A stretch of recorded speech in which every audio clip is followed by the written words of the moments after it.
The invitation arrived at 10 p.m., embossed gold on black silk. It didn't look like a declaration of war. Tasha Kim didn't flinch when the gate alarm lit up. Stillness was power when you were married to Atlanta's most carefully hidden danger. Then a white van hit the front gate like it meant to break the world open.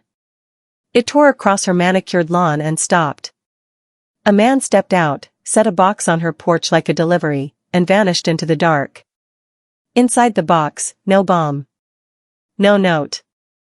Just a single withered black rose, and a photograph of Seoul, her daughter, laughing outside her new school. Tasha's phone read 2 a.m. Daehyun wasn't home.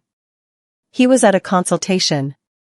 And somewhere across the city, the most powerful man she'd ever loved was about to take a sip of something he wasn't meant to survive. Tasha didn't scream. She didn't call the police. She opened the safe behind the painting, wrapped her hand around the red dragon's black card. And became the thing their enemies never planned for. The flower girl was gone. The regent had arrived. The call came at 2:07 a.m. Tasha was still standing in the foyer, the black rose in her gloved hand, when her phone buzzed against the marble table. It was Min Jun, Daehyun's head of security. Mrs. Kim. His voice was too careful. Too quiet. There's been an incident at the gala. Her fingers tightened around the stem. The dried petals crumbled at the edges. How bad? That single second of silence told her everything. He collapsed during the dinner toast. We got him out before anyone could film it. He's breathing, but, Min Jun stopped.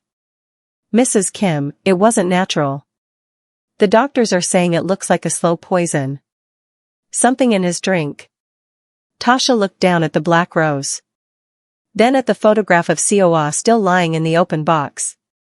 Both delivered at the same time. Same night. Same hour. This wasn't random. This was planned, every piece of it, timed like a clock. Someone had wanted Daehyun down and helpless. And someone had wanted her to know that Seoul could be reached. A cold feeling moved through her chest, slow and steady. Not panic. Something older than panic. Something that had been sleeping inside her since the day she left the flower shop and walked into his world. She set the rose down on the table. Which hospital? She asked. Her voice was already decided. Piedmont Hospital's private wing was the kind of quiet that felt wrong. Tasha walked through the sterile white corridor with Min Jun 2 steps behind her and 2 armed men flanking the door ahead. The nurses looked up when she passed. Nobody stopped her. Nobody dared. Daehyun lay in the center of the room like a fallen king, still powerful, even flat on his back, even with tubes running along his arms and a monitor beeping softly beside him. His neck tattoos disappeared beneath the hospital gown. His hands, usually so certain, rested open at his sides. Tasha stood at the edge of the bed and looked at him for a long moment.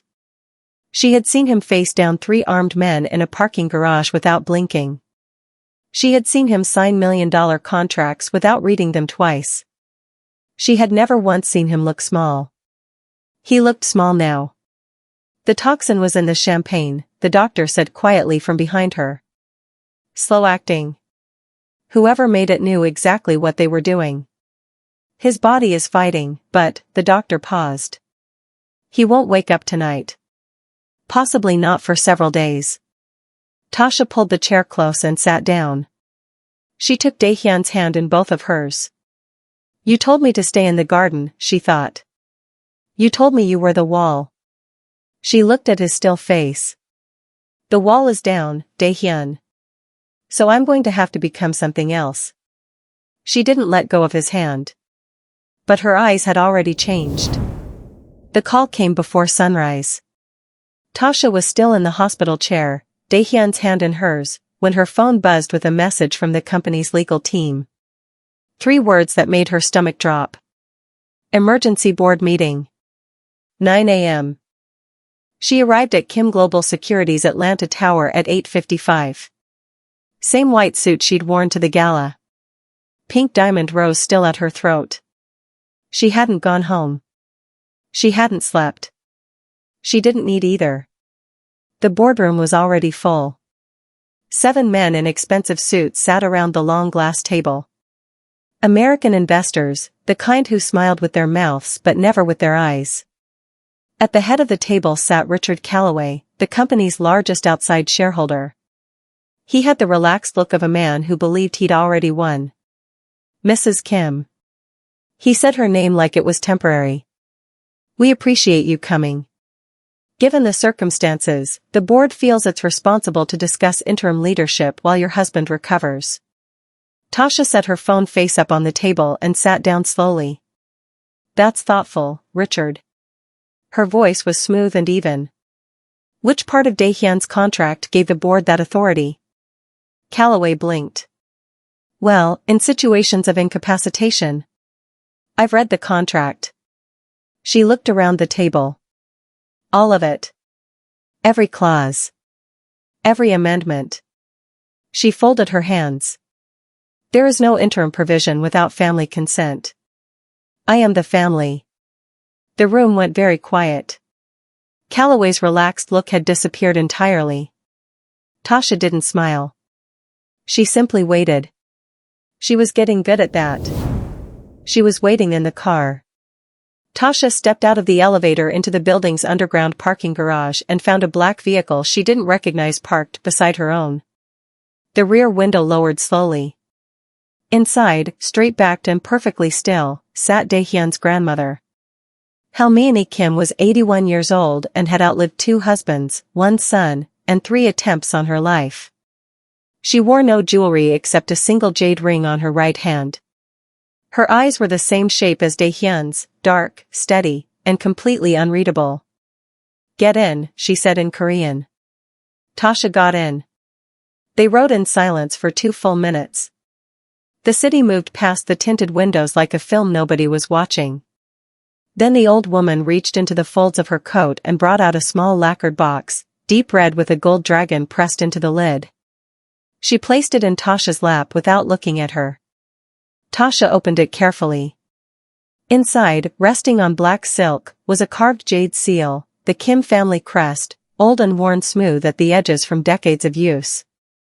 That seal has passed through 4 generations, Halmini said quietly. It has never left Korea before today.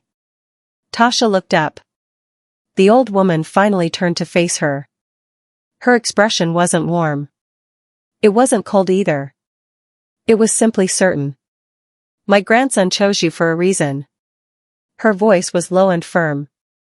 Now prove he wasn't wrong. She closed Tasha's fingers around the box. Lead or lose them. There is no third choice. The car stopped. Tasha stepped out alone. She held the box against her chest the whole ride back.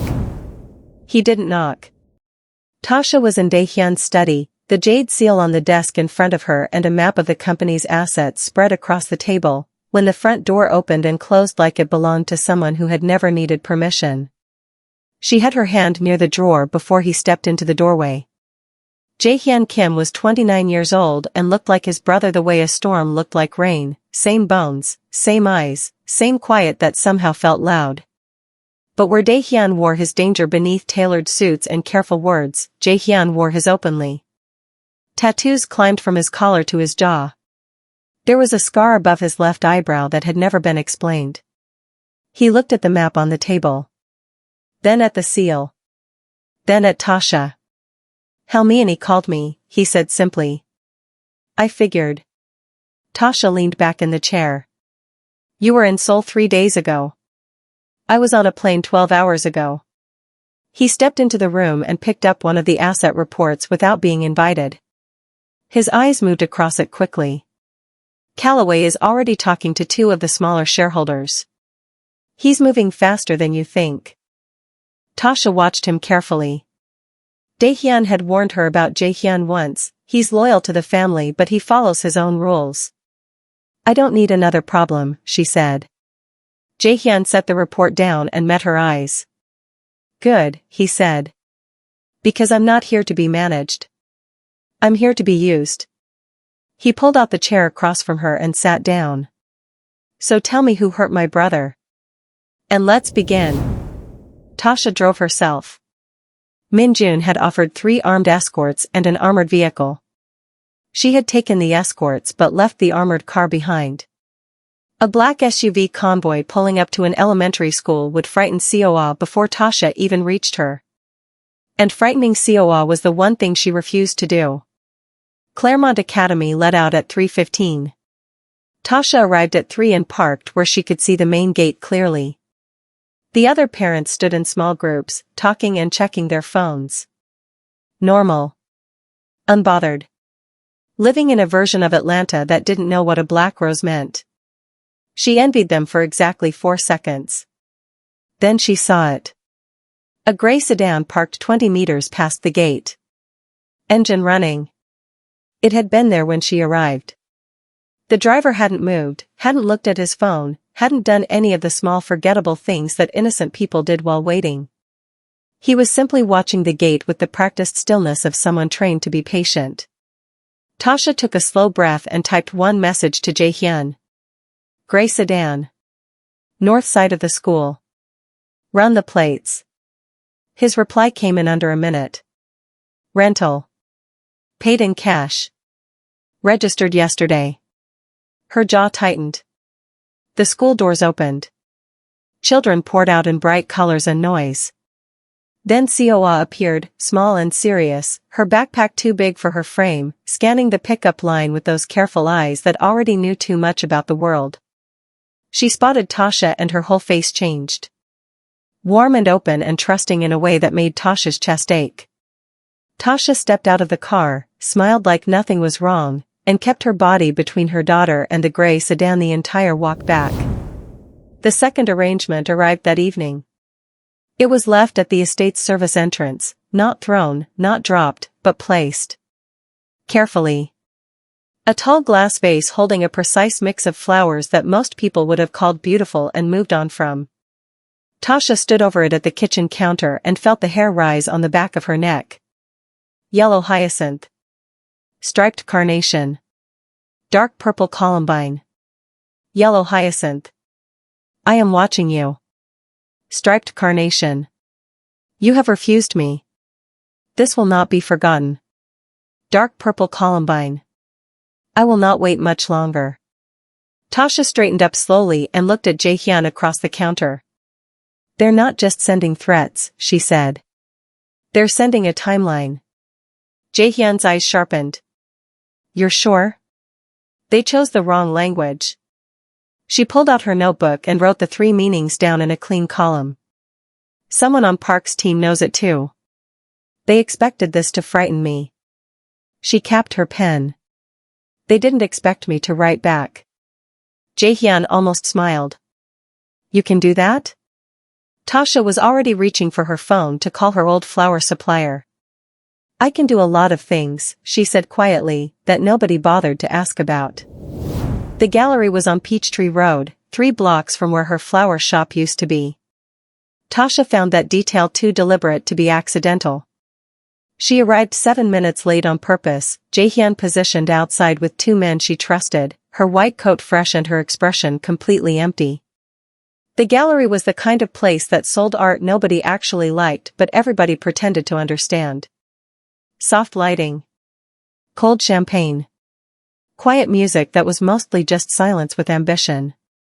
Park Sang-wook was standing in front of a large black canvas when she found him. He was younger than she expected. 34, maybe 35, with a clean face and an expensive watch and the kind of relaxed posture that came from never having been told no. He turned when she approached and smiled like they were old friends. Mrs. Kim. His English was smooth and practiced. You look exactly like Dae-hyun described you. Composed. Elegant. His eyes moved briefly to the jade seal pin she had deliberately worn at her collar. Sentimental. And you look exactly like someone who poisons men at dinner parties, Tasha said pleasantly. His smile didn't waver. I came to offer terms. I came to see your face. She studied him calmly. Now I know exactly what you are, Mr. Park. She turned toward the exit. Your flowers were a lovely message. Mine is on its way. She left him standing in front of the black canvas. She noticed it on the drive home. Small things. The kind of things that didn't mean anything alone but meant everything together. The night shift guard who had changed his usual route by 3 minutes. The camera above the east garden gate that was angled 2 degrees lower than it had been that morning. The new team member, transferred in from the Seoul office just 4 days ago, who always seemed to be standing within earshot of her conversations. Tasha said nothing. She smiled at the right moments, moved through the estate at her usual pace, and went to bed at a reasonable hour. Then she lay in the dark and thought carefully. Park Sang-wook had known which champagne glass was Dae-hyun's at a private gala with a guest list of 40 people. None of that was possible without someone on the inside. She rose at midnight and went to the study. She pulled up the personnel files Dae-hyun kept encrypted on a private server, the ones he had given her the password to on their wedding night without explanation, as though some part of him had always known she might need them. Jae-hyun appeared in the doorway 10 minutes later, already dressed. "You feel it too," he said. It wasn't a question. Tasha turned the screen toward him. She had already circled 3 names. "One of them goes home to Park every night," she said quietly. "We just have to find out which one." The letter had no return address. It arrived tucked inside a flower delivery, white gardenias, which Tasha recognized immediately as the old signal Mrs. Cho had used back in Seoul when she needed to pass information without being seen. The older woman had worked as the Kim family's head housekeeper for 19 years before disappearing 3 weeks after Dae-hyun's poisoning. Tasha had assumed the worst. She took the letter to the study and closed the door before opening it. The handwriting was small and careful, the way people wrote when they were trying not to shake. "Mrs. Kim. I am sorry I ran. I was afraid. I saw something I wasn't meant to see the night of the gala and I knew what it meant for anyone who talked. I have been moving every 2 days. I don't know how much longer I can keep doing that. The mole is Han Soo-jin. She was transferred from Seoul 4 days before the gala. She reports to Park through a contact at the rental car company on Piedmont Road. She uses a second phone kept in the lining of her left coat pocket. Please be careful. Park knows the estate better than you think. Someone gave him the original building plans. I chose your husband's family over fear for 19 years. I am choosing you now. Mrs. Cho." Tasha read it twice. Then she folded it precisely and held it flat against the desk. Han Soo-jin. The newest transfer. Always nearby. Always quiet. She picked up her phone and typed 2 words to Jae-hyun. "We know." She didn't rush it. That was the first thing Jae-hyun had taught her about moving against someone inside your own house. Rushing made noise. Noise made mistakes. And mistakes in their world didn't come with second chances. Tasha spent 1 full day watching Han Soo-jin without letting her expression change once. She watched her pour morning coffee and fold laundry and stand near doorways during phone calls. She watched her touch the left side of her coat exactly 3 times before lunch. Small, unconscious habit. The kind people developed around things they were trying to protect. The second phone was exactly where Mrs. Cho said it would be. On the second evening, Tasha asked Han Soo-jin to take a package to the company's downtown office. A normal errand. The kind she had run twice before without question. Han Soo-jin left at 6:15. Jae-hyun's men were waiting 2 blocks from the estate. Clean, quiet, and completely invisible to anyone watching from the outside. The handoff took less than 4 minutes. No violence. No scene. Just a woman stepping off the pavement and not returning. By 7 o'clock, Han Soo-jin was in a secured location answering questions about every conversation she had passed to Park Sang-wook over the past 3 weeks. By 8 o'clock, Tasha had a list. She sat at Dae-hyun's desk and read through it slowly. Every meeting Park had prepared for. Every move he had anticipated. Every weakness he thought he understood. She picked up her pen and began drawing a line through each one. He had been reading yesterday's map. The territory had already changed. It was the cereal that broke it open. Tasha was in the kitchen at 7:15 when Seoul came downstairs in her school uniform, sat at the counter, and stared at her bowl without touching it. She had been quiet for 3 days, the careful, watchful quiet of a child who was trying very hard to be good while everything around her felt wrong. Tasha sat down beside her and waited. "Is Daddy going to wake up?" Seoul asked. Her voice was small and steady in the way children's voices got when they were holding something too heavy for their size. Tasha looked at her daughter's face. 7 years old, with Daehyun's serious eyes and a heart that felt everything twice as deeply as other children. She deserved the truth shaped gently, not a comfortable lie that would crack later. "The doctors are taking very good care of him," Tasha said. "His body is working hard right now. That's why he needs to sleep. But it's been a long time." "I know, baby." Seoul was quiet for a moment. Then, "Are you scared?" Tasha reached over and tucked a strand of hair behind her daughter's ear. She thought about the list on Daehyun's desk. The mole. The boardroom. Park Sang-wook's careful smile. "Sometimes," she said honestly. "But being scared doesn't stop me from doing what needs to be done." Seoul considered this with the seriousness of someone twice her age. Then she picked up her spoon and started eating. Tasha watched her and felt something in her chest settle into place like a stone finding the bottom of still water. She had no room to fall apart. Not while those eyes were counting on her to stay standing. The auction had no public listing. You found out about it through the right people or you didn't find out at all. It was held in the lower level of a private members club off Buckhead Avenue, behind a coat check room and through a door that looked like a wall. 40 seats. Dim lighting. The kind of crowd that paid for things and arrangements rather than transactions. Tasha had found out through her old flower supplier, who knew a man, who knew a woman, who sent a time and an address and nothing else. She wore black. No pink diamond rose tonight. Just the jade seal pin at her wrist where only the right people would notice it. The stolen item was lot 17. A carved jade bracelet, twin to the family seal Halmiani had placed in Tasha's hands, that had belonged to Daehyun's mother before she died. Park's people had taken it from the Seoul estate during the chaos following the poisoning. A message dressed as theft. The bidding opened at 40,000. Tasha sat perfectly still through the first 6 lots. She studied the room the way Jae-hyun had taught her, exits, body language, who was watching whom and why.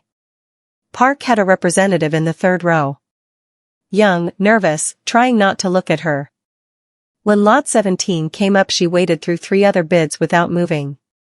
Then she raised her card once, named a number that ended the conversation immediately, and set her card down. The nervous young man in the 3rd row didn't raise his again. Tasha collected the bracelet after and held it carefully in both hands. It was smaller than she expected. Warm from being handled by people who hadn't deserved to touch it. She put it in her coat pocket and didn't let go of it the entire ride home. She found it by accident. Tasha was searching through Daehyun's private server for the original estate building plans, the ones Park had somehow obtained, when she came across a folder she didn't recognize. It had no label. Just a small red dragon icon pressed against the corner like a quiet signature. She almost moved past it. Something made her stop. The folder opened into a single document and 3 encrypted accounts registered under a name she didn't recognize but whose initials, TK, she understood immediately. The document was dated 14 months ago.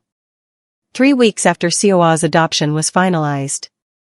Written in Daehyun's precise, unhurried way as though he had taken his time choosing every word. If you are reading this, then something has gone wrong that I couldn't prevent. I am sorry.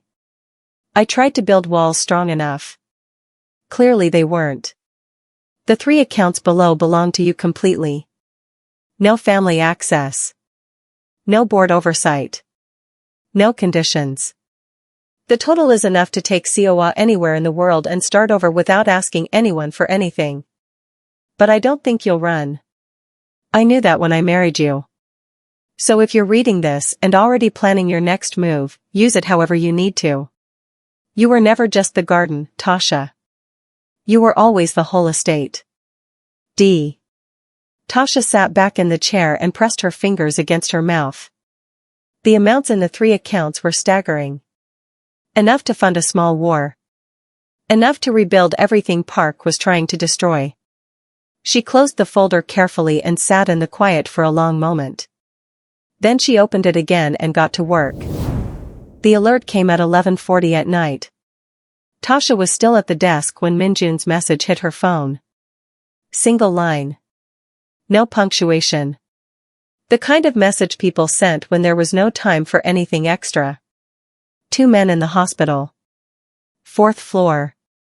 Moving toward the ICU. She was already standing. Jae-hyun appeared from the hallway like he had been waiting for exactly this. He probably had. He handed her a phone showing the hospital's security feed, a camera tap his contact inside had set up 3 days ago without the hospital administration knowing. 2 men in orderly uniforms moving with the careful purpose of people pretending to belong somewhere they didn't. They knew the layout. They moved past the nurse's station without hesitating, took the correct corridor on the first try, and didn't look at a single room number. Someone had given them a map. My men are 4 minutes out, Jae-hyun said. Dae-hyun doesn't have 4 minutes. She called the one person she trusted inside that building, the private nurse she had personally hired and personally vetted the morning after Dae-hyun was admitted. 3 words. Lock his room. Then she called hospital security and reported 2 men impersonating staff on the 4th floor with enough calm authority that the guard on duty didn't ask a single question before moving. The 2 men were stopped outside Dae-hyun's door with 30 seconds to spare. Jae-hyun's men arrived and handled the rest quietly. Tasha stood in the study with the security feed still open on her phone and watched until both men were removed from the building.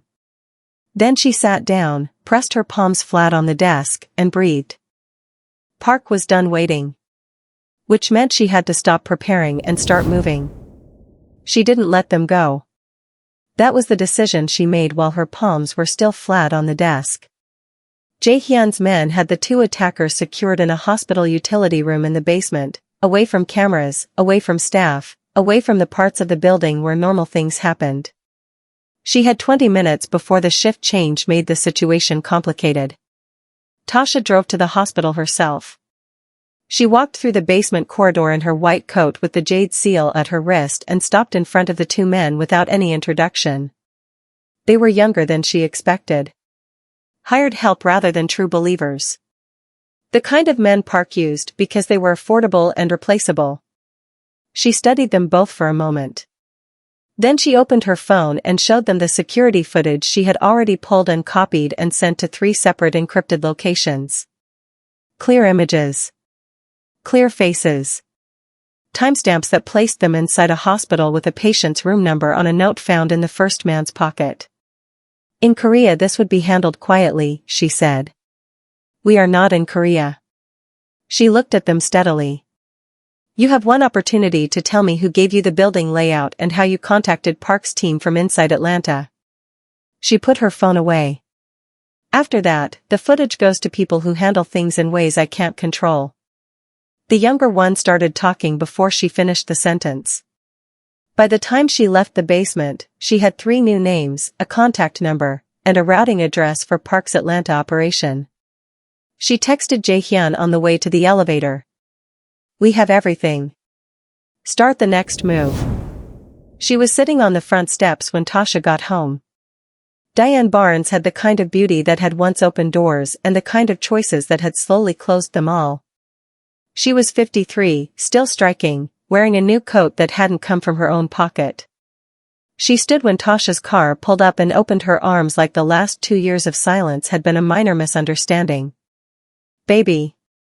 Her voice was warm and practiced. I heard about Dae-hyun. I came as soon as I could. Tasha stepped out of the car and stopped 4 feet away. She looked at her mother the way she had learned to look at everything these past weeks. Not with feeling first. With observation first. The new coat. The nervous way her eyes moved to the east camera and then quickly away. The slight pause before she smiled that hadn't been there when Tasha was young. Who sent you? Tasha asked quietly. Diane's smile flickered. What kind of question? The routing address we pulled tonight had a local contact. A woman paid in cash 3 weeks ago to report on the estate's daily schedule. Tasha tilted her head. The description matched someone I used to know. Her mother's face went through 3 expressions in 2 seconds. Tasha felt the old grief move through her chest like it always did. The daughter part of her still hurt. I need you to leave, she said. Don't come back. Don't call. Her voice was steady and final as a door closing. I have a daughter to protect. I choose her. Diane left without another word. Tasha stood on the steps alone until the car disappeared. Then she went inside to check on Seoul. The meeting was set for midnight. Not the Port of Atlanta's public terminals where cargo moved legally under fluorescent lights and security cameras. The older section further south, where the warehouses had been half empty for a decade and the men who worked there after dark didn't file paperwork. Tasha had learned about this place the same way she had learned about everything useful in the past 3 weeks. By listening carefully to the people Park thought were too small to matter. Jae-hyun drove. 2 trusted men followed in a separate vehicle. Tasha sat in the passenger seat and thought about Incheon, about the story Dae-hyun had told her once, quietly, about the night he had stood on a cold Korean dock at 22 years old and negotiated his first real piece of territory. He had been outnumbered and underfunded and he had walked away with everything he asked for. She had asked him how. I made them understand that what I was offering was worth more than what they could take, he had said. That's always the negotiation. Not strength. Value. 3 men were waiting inside the warehouse. Marcus Webb and his people controlled movement through this part of Atlanta's waterfront. Park had approached them 2 weeks ago with money and a proposition. They hadn't said yes. They hadn't said no. Tasha walked in without waiting to be invited and sat down at the available chair like it had been placed there for her specifically. Mr. Webb. She folded her hands on the table. Park Sang-wook offered you money. I'm here to offer you something that lasts considerably longer than money. She met his eyes steadily. Protection, partnership, and the guarantee that when his operation collapses, and it will collapse, you are standing on the right side of what comes next. Webb studied her for a long moment. You're not what I expected, he said finally. Nobody ever is, Tasha replied. Do we have an agreement? The call came from the private nurse at 6:20 in the morning. Tasha was in the study surrounded by maps, contact lists, and the careful architecture of everything she had built over the past 3 weeks. Jae-hyun was across the table. 2 of Webb's people had joined their operation the night before and were reviewing dock access points in the corner. The room smelled like cold coffee and concentrated effort. Her phone buzzed. He's awake. She was in the car before anyone could offer to drive her. Dae-hyun was sitting up slightly when she entered, the monitors still attached, his color not fully returned but his eyes open and tracking. Those dark steady eyes that she had missed with a sharpness that sometimes felt physical. They found her the moment she came through the door and didn't move. She sat beside him and took his hand. Hey, she said quietly. His fingers closed around her slowly. His voice came out rough and low from disuse. How long? 3 weeks and 2 days. He looked at her face carefully the way he always did when he was reading something important. Then he looked past her at Jae-hyun, who had followed her in and was standing at the door with an expression that was almost respectful. What did I miss? Dae-hyun asked. Jae-hyun almost smiled. Your wife happened. Dae-hyun looked back at Tasha. She watched understanding move slowly across his face as he took in the jade seal pin, the tiredness behind her eyes, and the particular stillness of someone who had been carrying serious weight for weeks. Tell me everything, he said. Tasha squeezed his hand once. Then she began. Helmini arrived the day after Dae-hyun woke up. No announcement. No convoy. Just a black car that pulled into the estate's private entrance at 7 in the morning and an 81-year-old woman who walked through the front door like she had designed it herself. Tasha met her in the main sitting room with tea already prepared. Hermione noticed. She sat down, accepted the cup, and studied Tasha over the rim with those unreadable eyes. "My grandson is awake," she said. "Yes. Because of what you did." It wasn't a question, but Tasha answered it anyway. "Because of what we all did." Hermione set her cup down and was quiet for a moment. Then she reached into her coat and placed a small folded paper on the table between them. Tasha opened it. A guest list. 12 names.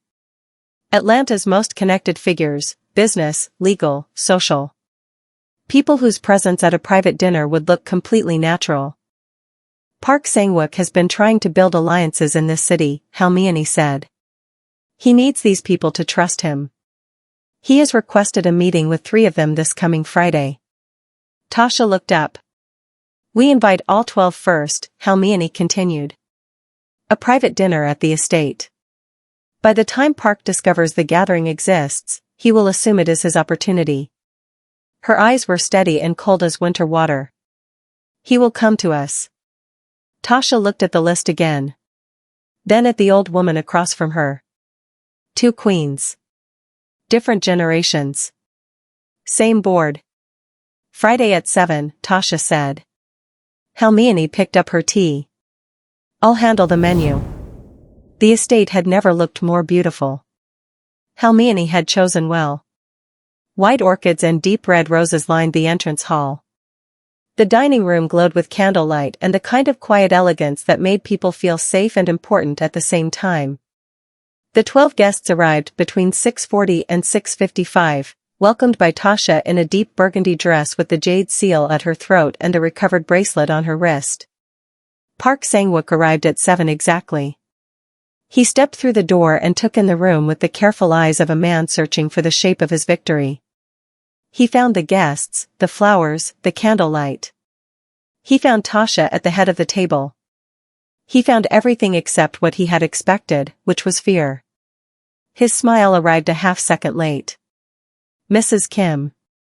He straightened his jacket. What a lovely gathering. Please sit down, Mr. Park. She gestured to the chair at the far end of the table. The one that faced the door. The one that put him furthest from every exit. We've been waiting for you. Dinner was served in 4 courses. Tasha moved the conversation with the precision of someone conducting an orchestra. Business. Atlanta. Partnerships. The future of the Kim organization's American interests. She watched Park grow more comfortable with each course, his posture loosening, his contributions becoming bolder. He thought the meal was going exactly as he had planned. He thought she had invited these people to witness her stepping aside gracefully. He thought this was his evening.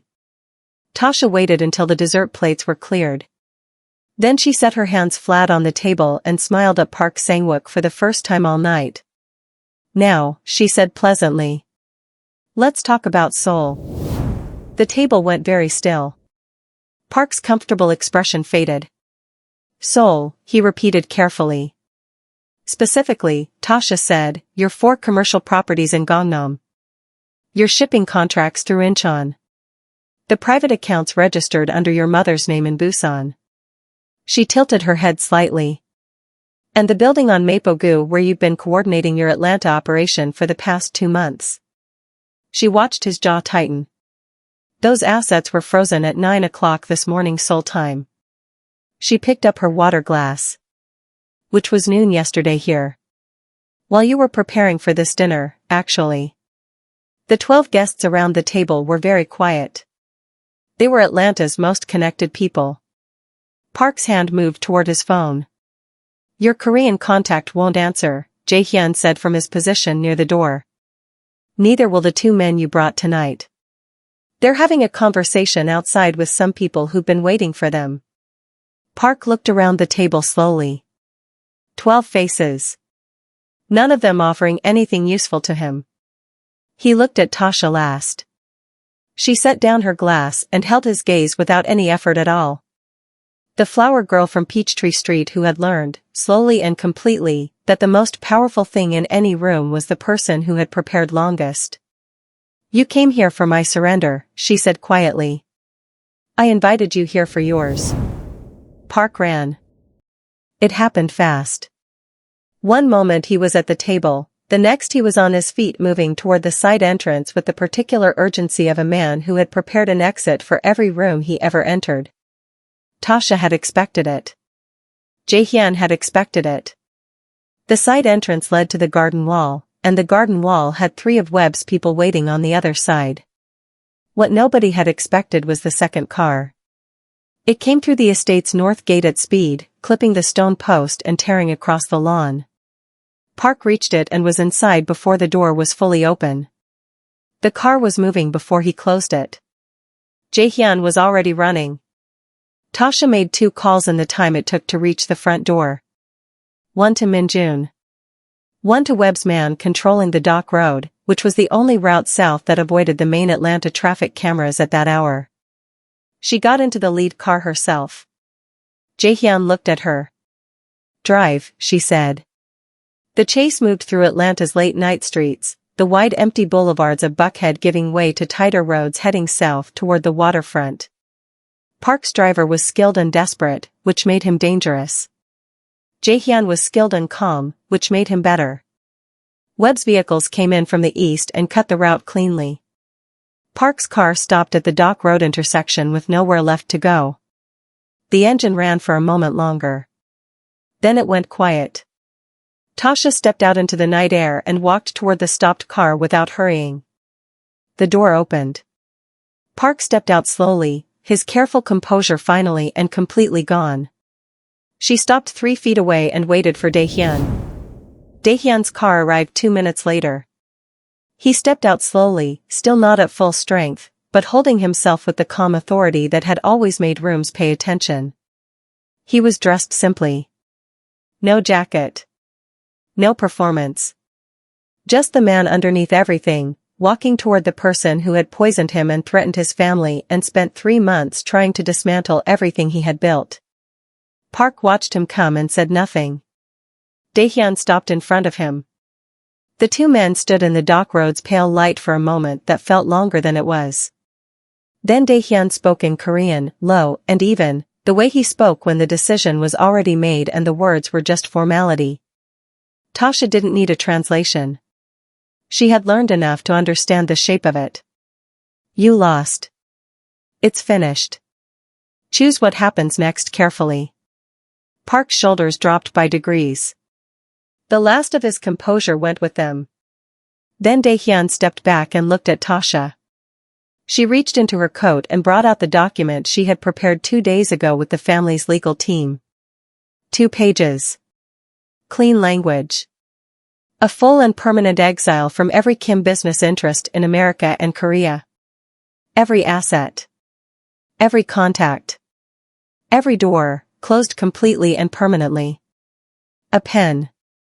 She held it out to Park without a word. He took it. He signed. His hand was steady, which she respected even now. Tasha took the papers back and looked at them for a moment.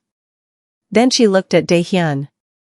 He was already looking at her with an expression she recognized from the night Seoul was placed in their arms. Like something enormous had just been safely delivered. "It's done," she said. He reached for her hand. "It's done." 3 weeks later, the roses came back. The garden had been damaged in the chase. Tire tracks across the lawn. 1 flower bed, completely torn up along the north wall. She had replanted it herself, early in the mornings before Seoul woke up, while Dae-hyun recovered and the estate slowly exhaled its long-held tension. On a quiet Saturday, they stood in it together. Dae-hyun beside her, stronger each day, his hand warm in hers. Seoul ahead of them both, crouching over a rose stem with the focused expression she gave everything that interested her. Jae-hyun sat on the garden steps behind them, unusually peaceful, watching his niece with something close to softness. Halmiani had returned to Seoul. Her last words to Tasha had been brief and complete. You led. You didn't lose them. I won't forget it. Tasha stood in the morning light and felt the particular stillness of someone who had carried something heavy across a long distance and finally set it down somewhere safe. No gray sedans. No black roses. No invitations that looked like war. Daehyun squeezed her hand. You saved everything, he said quietly. Tasha watched Seowa reach carefully for the brightest bloom in the garden and hold it up to show them both. We saved each other, she said. That's how it works. The roses would bloom again next spring. The gates would stay reinforced. And anyone who mistook the garden for weakness would learn the same lesson Park had. The wall still stood. It just had two rulers now.